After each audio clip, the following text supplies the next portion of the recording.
Bismillahirrahmanirrahim. This is part 5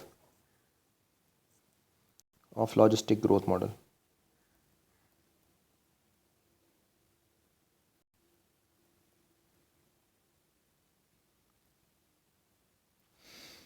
आज के इस लेक्चर के अंदर हम डिस्कस करेंगे the maximal growth rate for the logistic formula.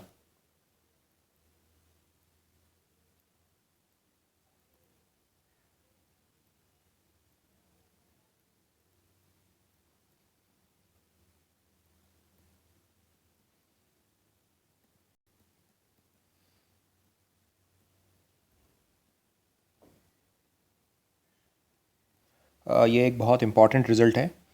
यानी अगर मैं लॉजिस्टिक कर्व को स्केच करता हूँ,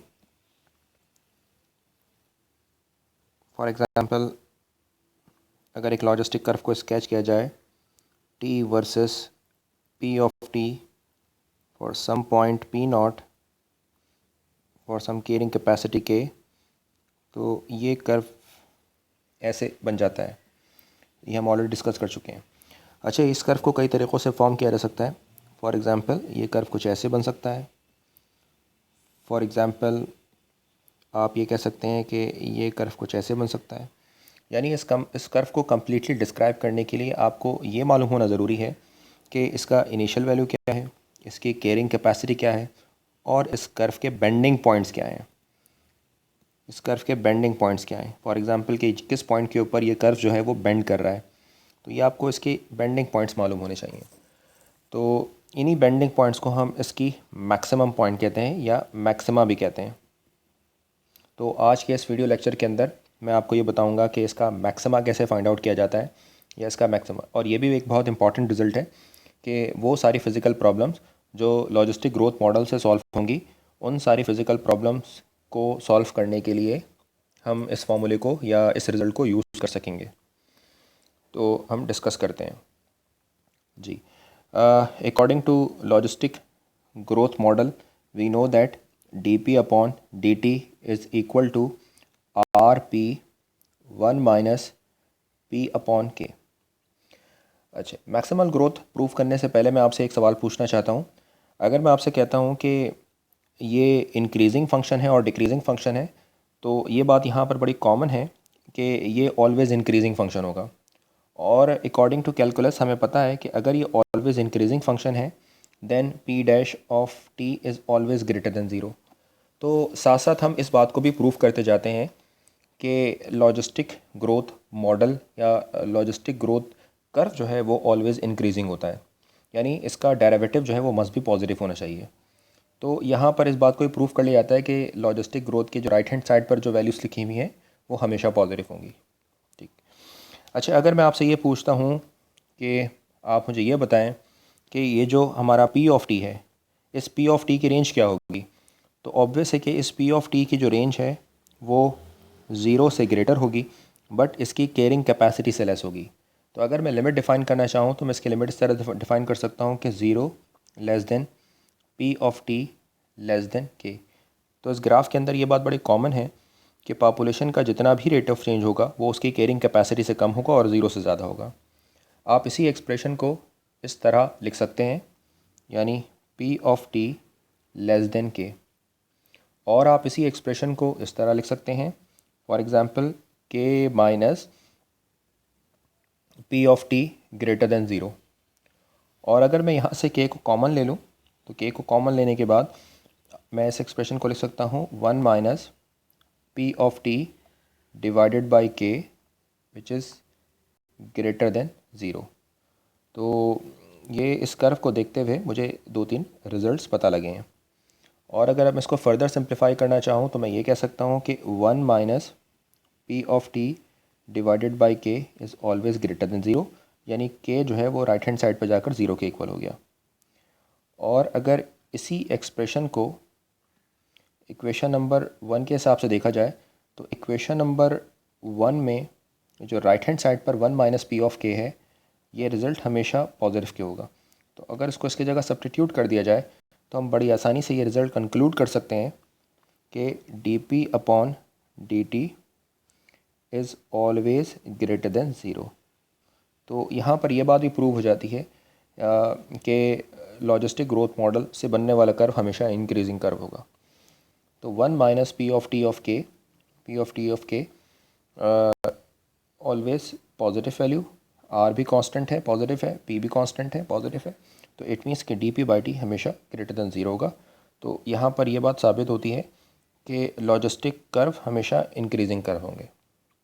अब हमारा दूसरा ऑब्जेक्टिव ये है इस प्रॉब्लम के अंदर कि हम ये फाइंड आउट करना चाहते हैं कि हमारा मैक्सिमम पॉइंट कौन सा होगा, जो हमारा यानी maximal growth rate find out करना चाहते हैं। Maximal, this is the maximal growth rate, हम maximal growth rate find out करना चाहते हैं और यही हमारे पास एक बहुत इंपॉर्टेंट रिजल्ट भी है।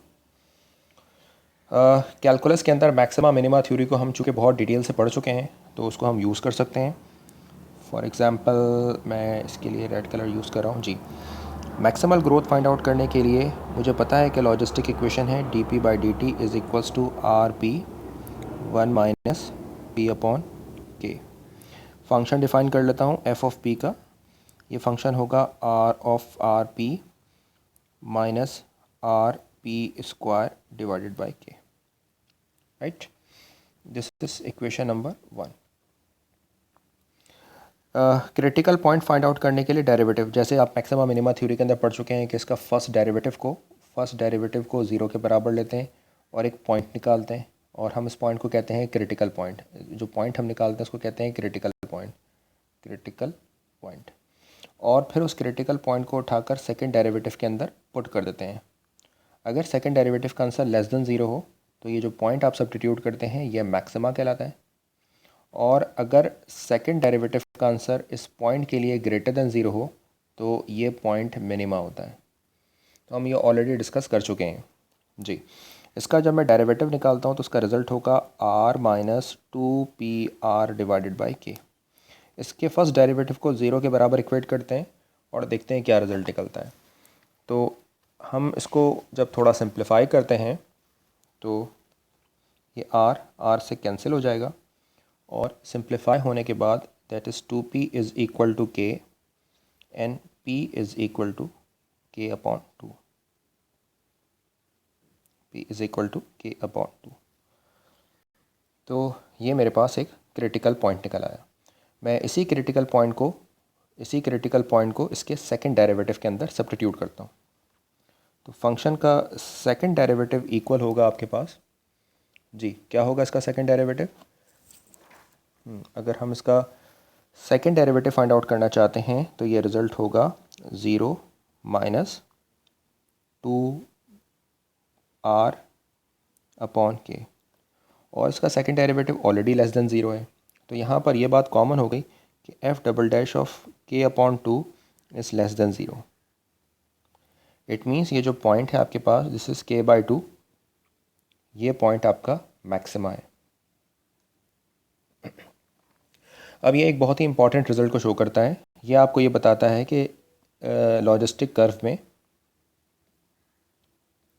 जी, ये आपको ये बताता है कि लॉजिस्टिक कर्व में, मैं लॉजिस्टिक कर्व को फिर से स्केच कर देता हूँ। ये आपका एक लॉजिस्टिक कर्व है। For example this is t versus p of t, this is n not, this is carrying capacity k and this. इस लॉजिस्टिक कर्व में जैसे जैसे हम पॉपुलेशन इंक्रीज़ कर रहे हैं तो जैसे जैसे पॉपुलेशन इस कैरिंग कैपेसिटी का हाफ हो जाए, फॉर एग्जांपल अगर मैं 1000 कैरिंग कैपेसिटी की बात कर रहा हूँ तो जैसे ही ये रिज़ल्ट k बाई 2 यानी 500 होगा तो मुझे बेंडिंग पॉइंट मिल जाएगा। फॉर एग्जांपल ये रिज़ल्ट 500 के ऊपर जाकर बेंड हो जाएगा। तो हमें पता लगा कि पॉपुलेशन यानी कैरिंग कैपेसिटी का जब हम हाफ़ करते हैं तो उस पॉइंट के ऊपर आपका कर्व बेंड कर रहा होगा। अगर आप 1000 पॉपुलेशन की बात कर रहे हैं तो 500 के ऊपर ये कर्व बेंड कर जाएगा। तो ये हमें एक बहुत ही इंपॉर्टेंट रिज़ल्ट पता लगा है और इस इंपॉर्टेंट रिज़ल्ट को हम यूज़ करते हुए अपनी प्रॉब्लम को सॉल्व करेंगे। तो हमेशा याद रखना है कि पॉपुलेशन एक्चुअली कैरिंग कैपेसिटी का हाफ होगी। This is the end of part 5। Thanks.